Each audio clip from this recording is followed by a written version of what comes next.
how to use multiple gift cards to buy items on Amazon. In this video, I'm going to teach you how to combine multiple Amazon gift cards into one purchase. Go to amazon.com/gc. Enter your first gift card code and click Redeem. Wait a few minutes, then repeat for each additional gift card. All balances automatically combine into one pool.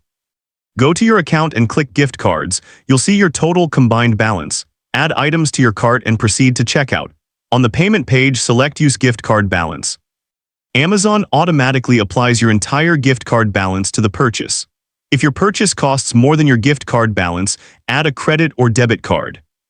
Amazon charges your gift card first, then charges the remaining amount to your backup card. Amazon gift cards never expire. You cannot split payment between multiple credit cards, but you can split between gift cards and one credit card. You can use as many gift cards as needed. If you have Visa gift cards, go to Amazon.com Reload to add them to your Amazon balance. Redeem all cards at Amazon.com/gc. Combine balances automatically. Use at checkout.